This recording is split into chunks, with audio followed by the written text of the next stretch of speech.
McLaren a décelé une faiblesse majeure dans la MCL60. Où il n'y en a pas qu'une faiblesse, je pense, hein. Alors, il semble que le circuit de Miami et le précédent à Bakou aient permis de déceler une faiblesse majeure de la voiture Papaye, définie par Stella comme compétitive dans les freinages en ligne droite et les secteurs rapides, mais pas forcément ailleurs. Une tendance est en train d'émerger. Cette tendance, c'est que quand l'adhérence est élevée, notre voiture gagne en compétitivité.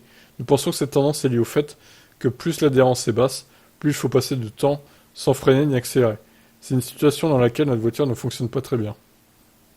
Quand la température de la piste et la température ambiante étaient basses, la voiture était... J'en ai plus de ce site-là qui lance ses vidéos tout seul, sans qu'on demande rien, hein. Motorsport.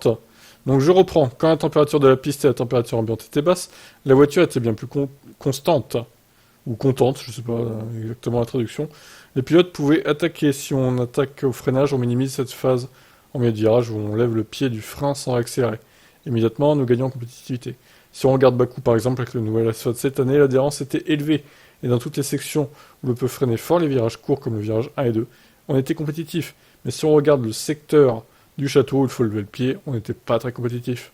McLaren va désormais pouvoir adapter le travail sur sa monoplace afin de pallier cette faiblesse après avoir apporté un nouveau plancher en Azerbaïdjan. Il est important que cette tendance soit comprise, car elle a une influence majeure sur la direction du développement. Nous savions